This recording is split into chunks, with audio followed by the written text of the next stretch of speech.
The story of the Bell Witch took place from 1817 to 1820 in a small town near Nashville called Red River, Tennessee, which is now known as Adams, Tennessee.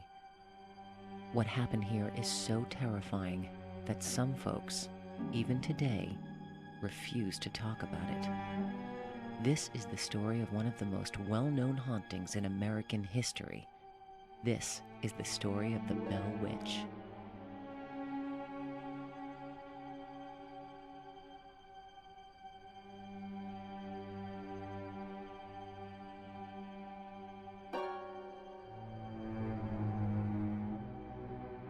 To many, the story of the Bell Witch is history and folklore.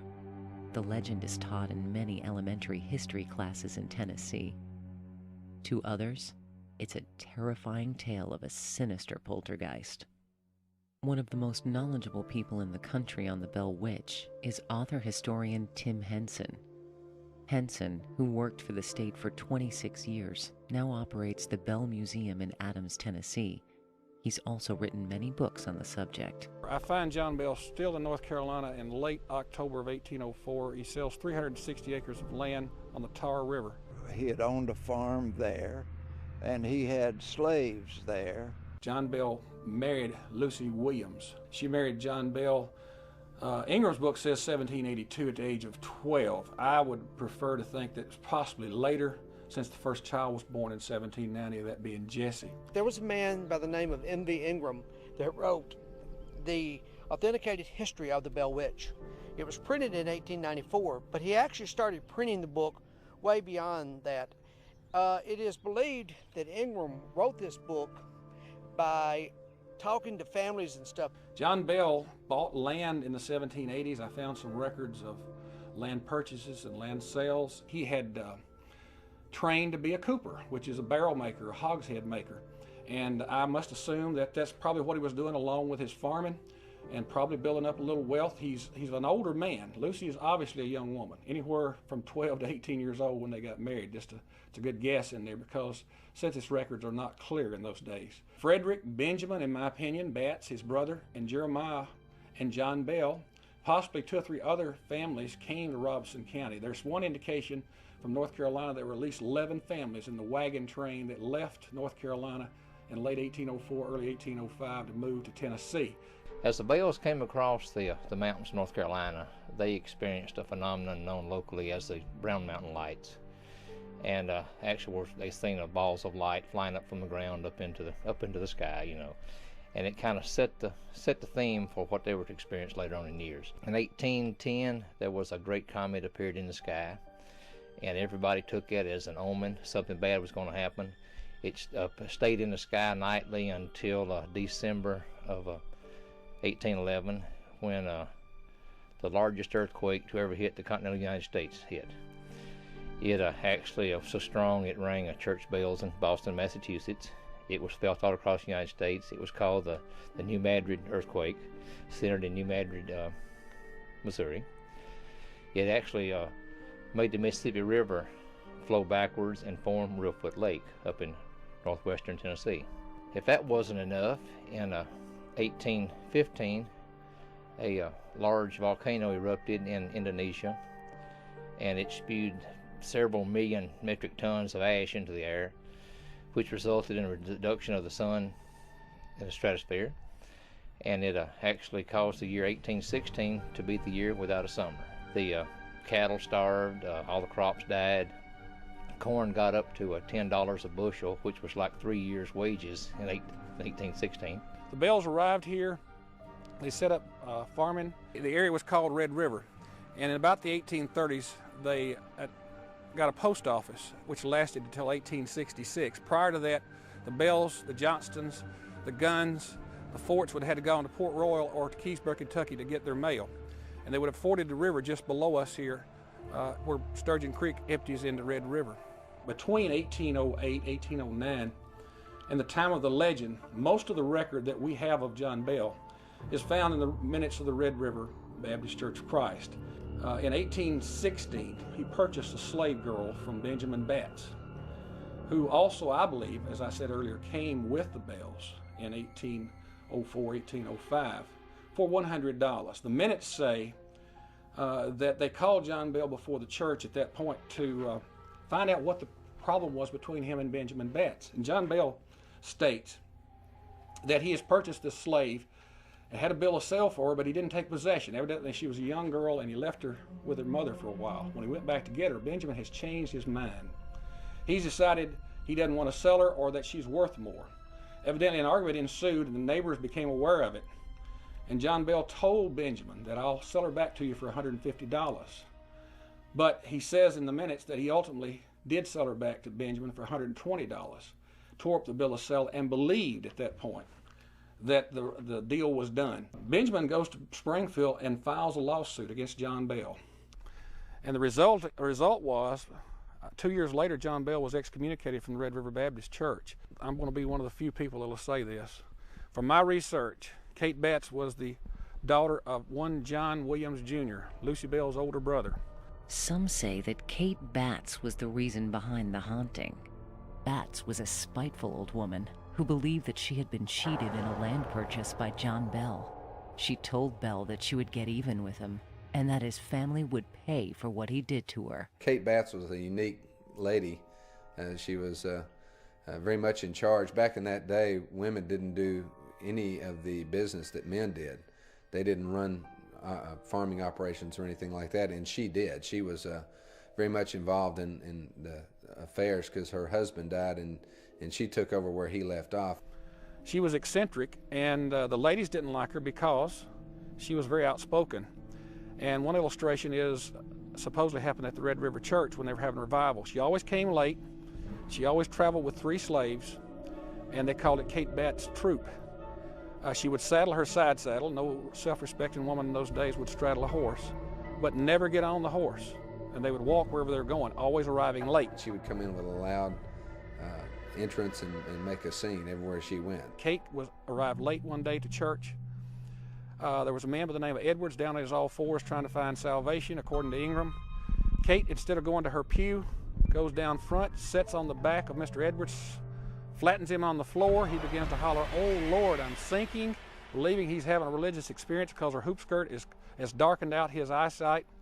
She sits there. The preacher begs her, Suggs Fort begs her to get off of him. "You're smothering him." She said, "That's fine. He's getting closer to the Lord. Let him suffocate."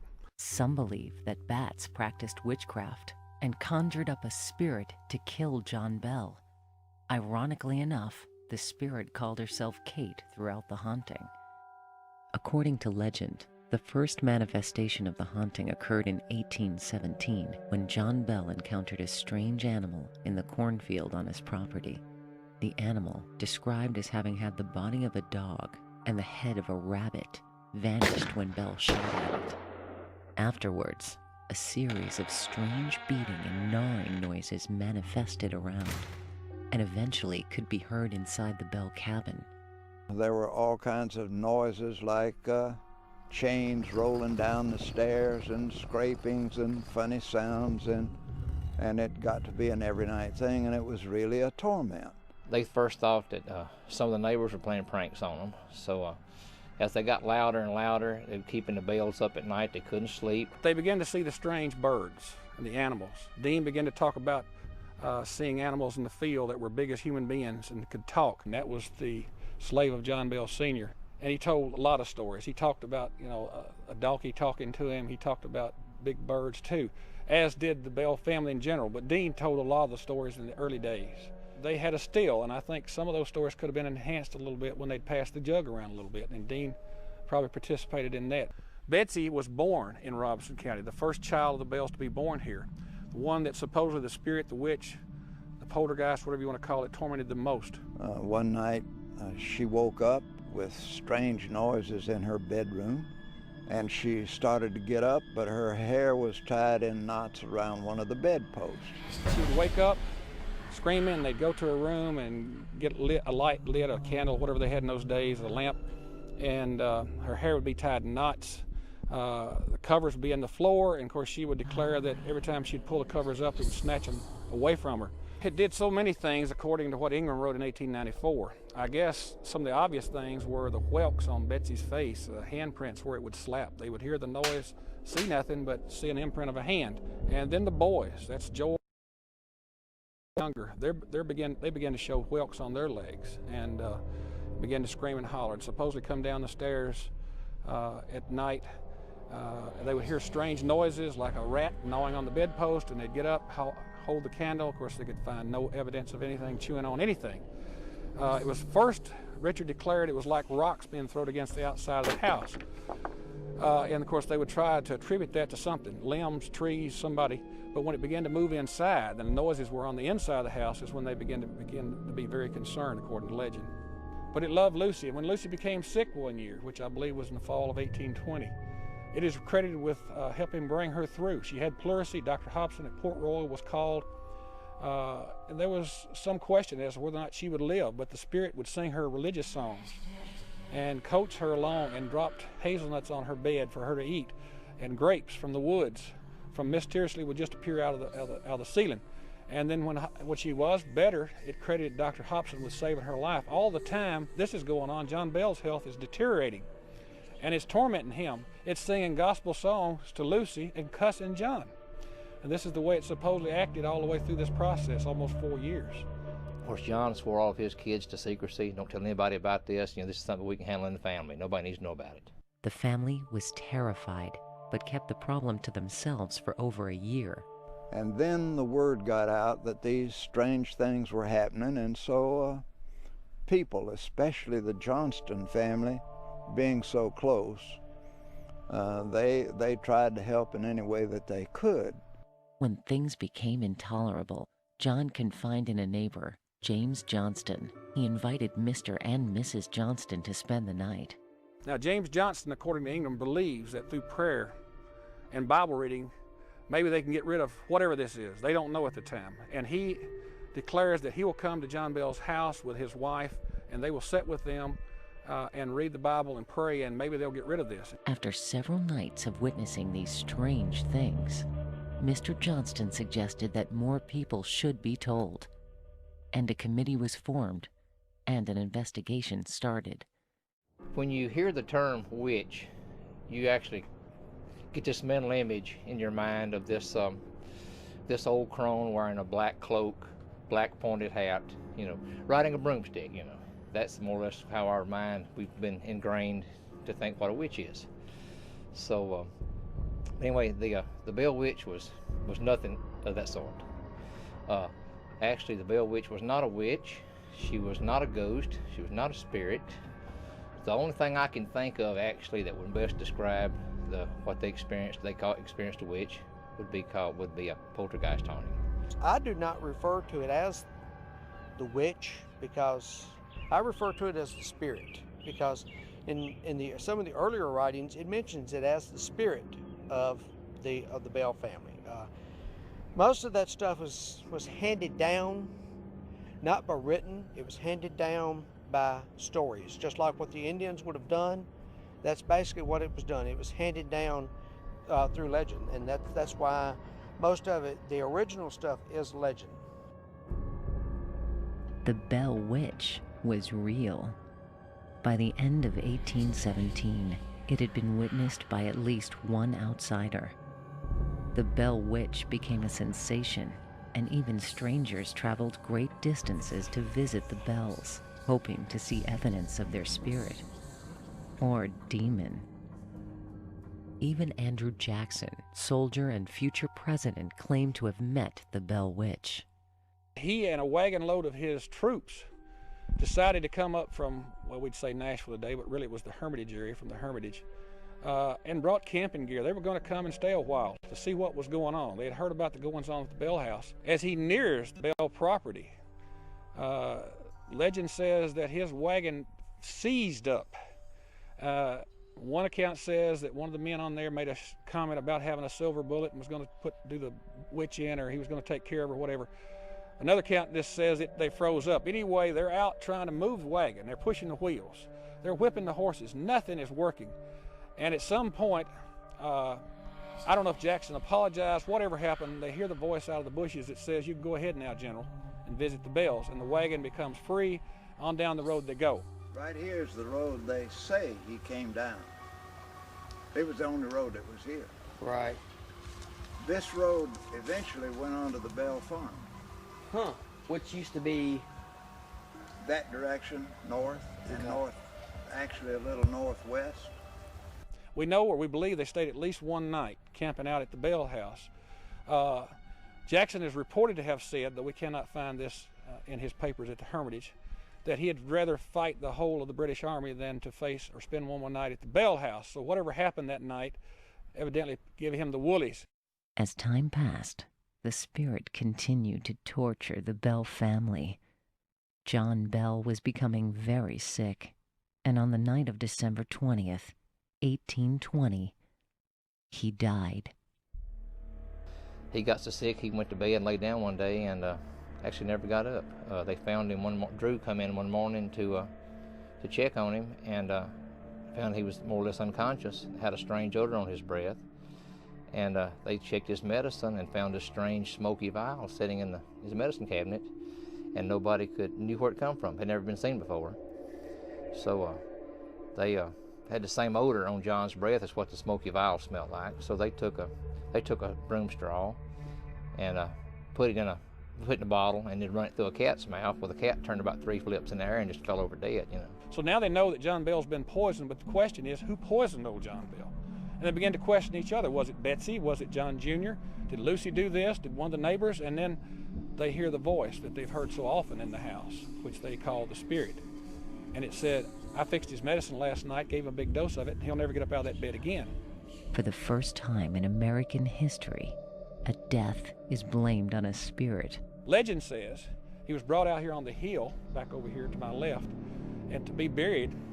And James Johnston was there, of course. The neighbors were there. The bukus of neighbors were there. Lucy had asked Suggs Fort, the Baptist preacher, to preach the funeral, as well as James Gunn and Thomas, his brother, the two Methodist preachers in the community. One account says that they couldn't be heard for the noise of the laughing, cursing, and singing in the trees. Another account says as soon as they finished preaching, they began to hear the screeches and the screams. And she sang a song, "Oh, Roll Me Down Some Brandy-O," which was a term for, they put whiskey and brandy in barrels in those days, and made fun. And of course, when finally they got him covered up and they left the cemetery, that's when it became quiet at the Bell House, supposedly, for some period of time, until at least 1821, when Betsy became engaged. After the funeral, her intensity, she just more or less just diminished every day until finally she was just a faint voice. She appeared to John Jr. and told him that she would be gone for a period of 7 years, in which she would appear, which she'd come back. Ingram wrote that things settled down, Betsy got better, and they thought things were over with, until Joshua Gardner asked Betsy to marry him. And that would have been sometime in April, early part of 1821, at which time Richard wrote in his diary, it was like the voice of thunder. All this mess is back again. Now it's talking again. Betsy sees the little girl hanging from the tree again, the apparition, and it's telling her, please, Betsy, please don't marry Joshua Gardner. Please, Betsy, please don't have Joshua Gardner. And of course she becomes very nervous again, and legend says that she refused to marry him at that point, either give him back his ring or told him she couldn't marry him. And he moved away. That's what the book says. Betsy was a student of Richard Powell, as was her younger brothers, Joel and Richard. And if you believe his statement, periodically he would visit the Bells and tell Lucy and John how beautiful their daughter was, how intelligent she was, and there seems to be some affection there, even though we know officially he was married to Esther Scott Powell. Their marriage was over the period of time which included the legend of the Bell Witch, which means as he was teaching Betsy and Richard and Joel and all the rest of the Bell children, he was married to Esther Scott. She died in 1821, which was the year that Joshua and Betsy supposedly broke up. The witch supposedly broke up their little escapade, and Joshua moves to West Tennessee. And in 1824, I believe it was March 21st, it was in March, that he marries Betsy Bell. She becomes Betsy Bell Powell. Out of the 8 children born to Richard and Betsy Bell Powell, 4 of them died before the age of 12. 3 of them died between 1839 and 1840, and they were ranging in age from 4 or 5 years old all the way up. One child was almost 12 when it died. I don't know if some disease came through, I'm not sure what happened, but the Bells had a lot of tragedy in their life. And sometime between 1873 and 1875, she moved to Mississippi, where 2 daughters were living at that time. She dies in 1888. Betsy had a tough life, but even near the end, when someone asked her, she said she considered it basically happy, even though she had lost all of her children but 2 and her husband at a fairly young age. Betsy is buried in Water Valley, Mississippi. Even today, strange things have happened to people in Adams. Many claim that it's the Bell Witch. I'm the owner of Austin and Bell Funeral Home. I'm 5th generation here. We started in 1842 here in Springfield. Well, actually in Turnersville. Well, it wasn't talked about a lot when I was young. My grandmother was sort of ashamed of it. I guess that was the feel of the family. Back in that point in time, no one talked about the witch because they were sort of embarrassed. It was a sort of a demeaning thing to be associated with the witch. And so I didn't learn a lot about it till later in life. And the Blair Witch Project came out, and this explosion of interest in the Bell Witch came about, and then everybody started talking about it, and it's become sort of a fun thing to do now. We lived there probably off and on maybe somewhere around 20 years. And there was some slave graves out front.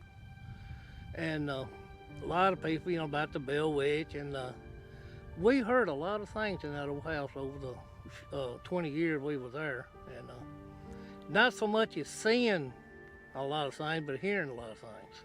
There are all kinds of stories all over everywhere, but the only ones that I've ever told are what the 2 women told me. And this is the way kind of that they started. The first thing when they said they'd tell me the story was, they asked me, they said, do you believe in the Bible? And I said, well, sure, yes. And they said, well, do you believe that there were demons? And I said, oh, the Bible says there were, yes. And she said, and then they said, well, this is a story of demons who haunted the Bells. And that was a real, maybe a controversial way to tell the story. Of course, I grew up here in Springfield, and I live in my grandmother's house now. And that house, for whatever reason, became a site of having odd occurrences happening. I think the first thing I remember happening was my grandmother, when she lived there. We lived 3 doors up, and she would take a nap in the afternoon, and she called up one afternoon.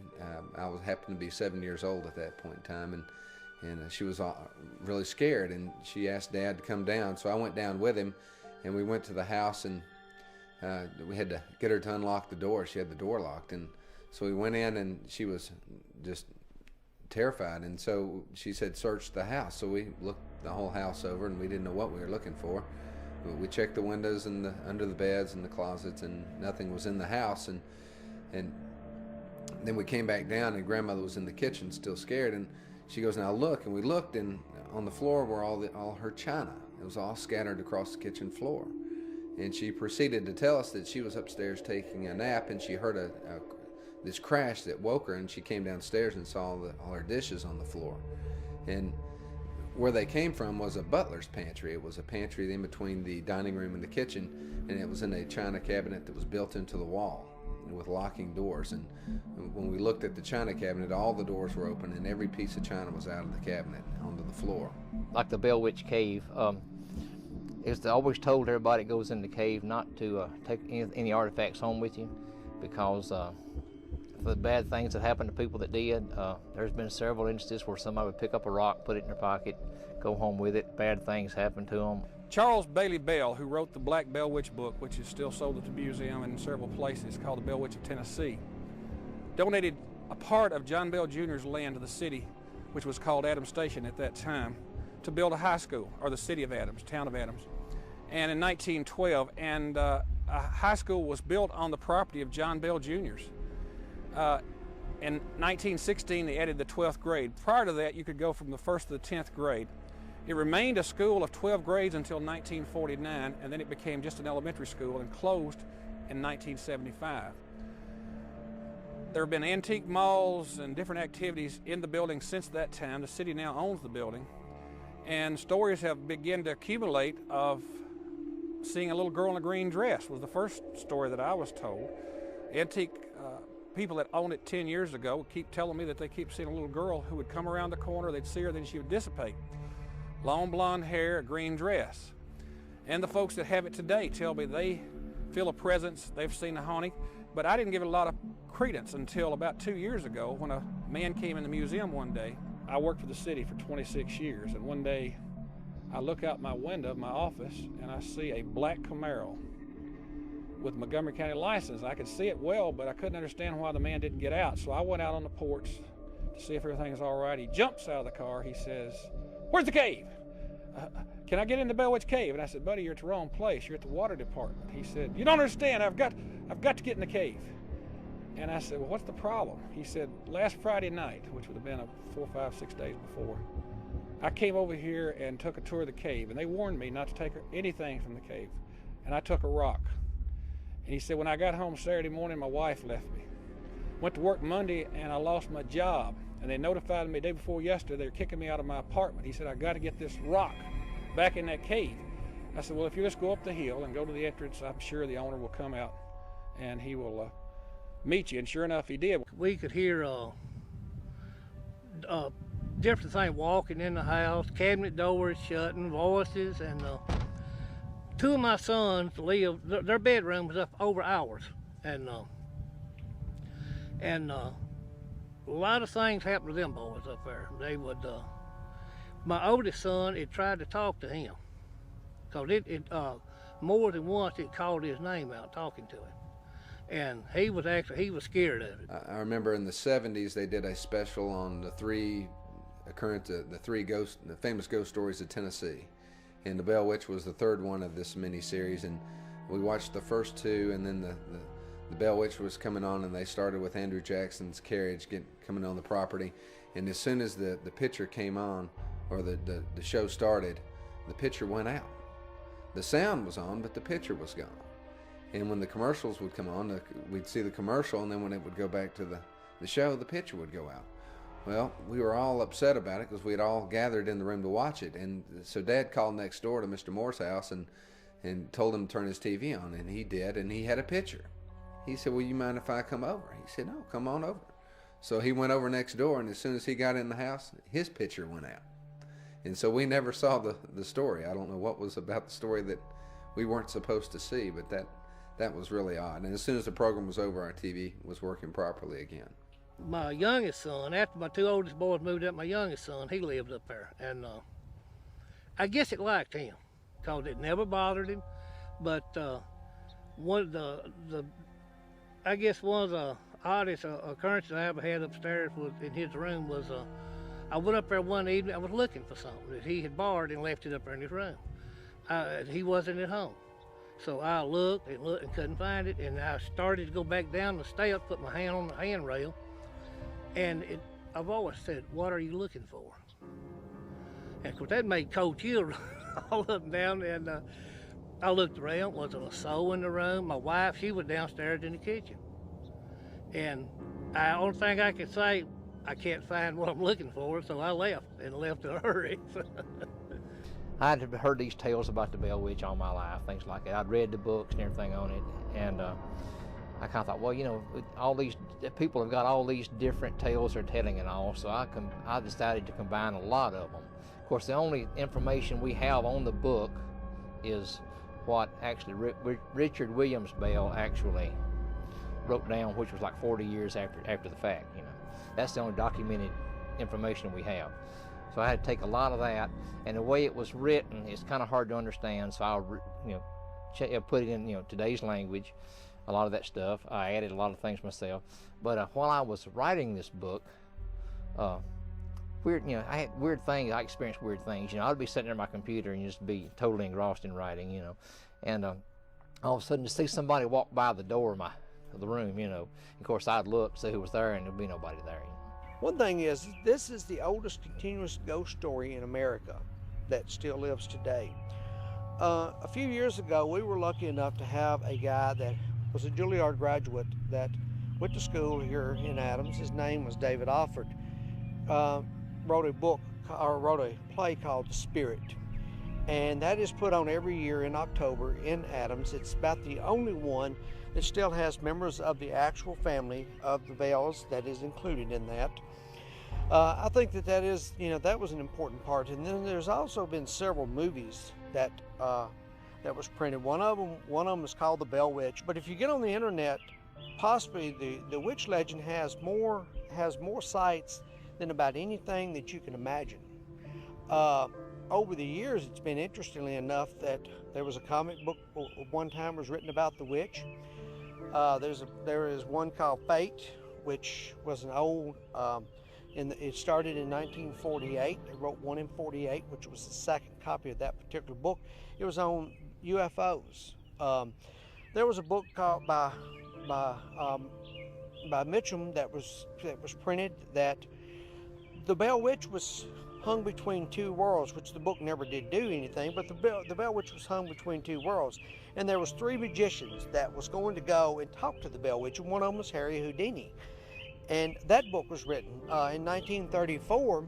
A guy from Nashville area wrote the very first musical on the Bell Witch that actually was produced in was produced in New York. It was in Carnegie Hall. But it was not first produced there. Actually, it was first produced in 1939 in Nashville.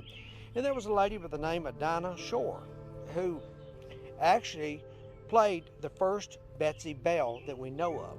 That is in newspapers, and it has been written that she actually did portray the part of Betsy Bell in 1939. That was the year she graduated from Vanderbilt University. The movie that came out, The American Haunting, it went all over the world. It brought the legend back here, and I really think that we've had people to come back here to see what Adams is.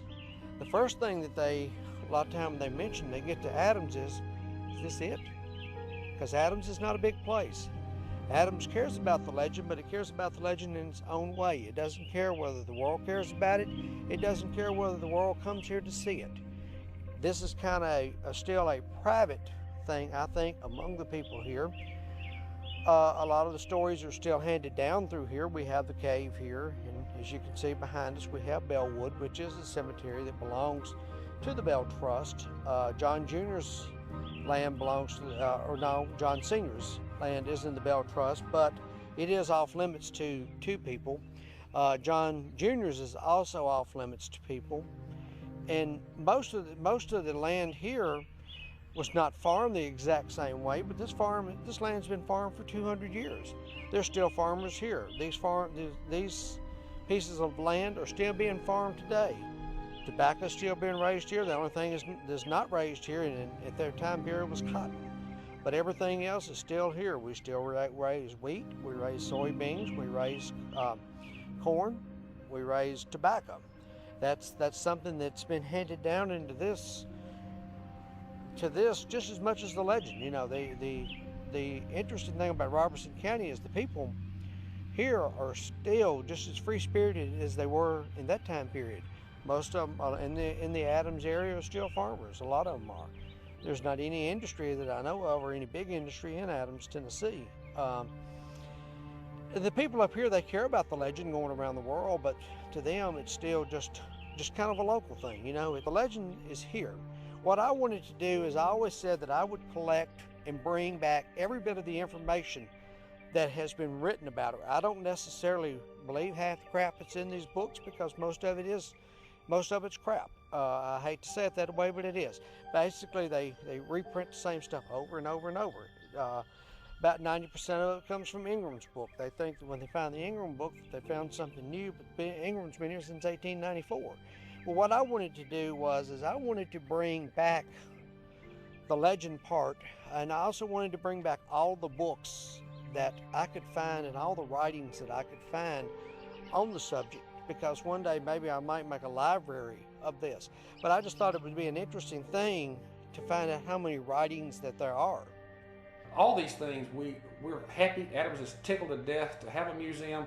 We're happy and proud of our heritage, our past, and the Bell Witch legend is just a part of our history in the museum at Adams, Tennessee. When I went away to college, I had absolutely nothing happen to me, and the ones that I know that have been away have not had any stories that have occurred. Most of the stories happen here in Robertson County and the surrounding area around here. In this area, it's affected many people outside the Bell family. It's affected a lot. There's stories that come from all over the community of things that have happened, of babies getting spanked that were crying too loud, and just odd things that have happened in the Adams area. But mainly the Adams area is the hot spot, so to speak. I don't know if it's because of the cave and the proximity to the house and the story, but most of the stories happen in the county, and they happen to men, women, children, everybody. I've always been, during the process of this documentary, just kind of on the fence about, whether the whole Bell Witch hauntings really happen and stuff like that. I've heard about past Bell Witch productions, like films that have been made about it and so forth, and that they've had problems and, on-set accidents and stuff like that, just kind of weird things. And I was, kind of wondering and expecting something similar to happen to us, maybe, just to validate for me personally that, this is something that's really going on. Nothing happened the whole duration of shooting, and, I told Zach, the producer, I was just basically like, well, maybe after, all these years, the Bell Witch actually wants publicity now. I don't know. I mean, she seems to be letting us get by just fine. Until, of course, I got to the whole editing process, and then that was a different story. When we got back to Nashville, where I was editing, most of the editing just went pretty smoothly. I mean, everything was fine. There wasn't any strange things going on until there was a week where I was pretty much almost done with the cut, almost done, ready to have it finished. I was going to burn it on the DVD, and the hard drive I was using to basically store the entire documentary on kept shutting down. It would shut off when I would try to move the documentary to DVD for viewing, so Zach, the producer, could see it, and we could speak on it and finalize it. And I could not get it burned, and it took me literally the entire day just trying over and over and over again to burn this documentary to DVD, and the hard drive kept shutting down. It would just go to sleep or something. I'm not sure what it was that it was doing. So I got frustrated and mad, and I just gave up for the day, and I was going to come back to it the next day. So in the meantime, while all this is happening, I'm having a lot of trouble sleeping. I mean, I have probably the worst insomnia I've ever had during this week. I mean, for no reason. I mean, I'm not doing anything different in my schedule that would cause such a thing. Days go by and I'm still attempting to burn this DVD, and it just will not burn, and I don't understand why. And I'm frustrated and I'm tired, and I'm just thinking to myself, you know what?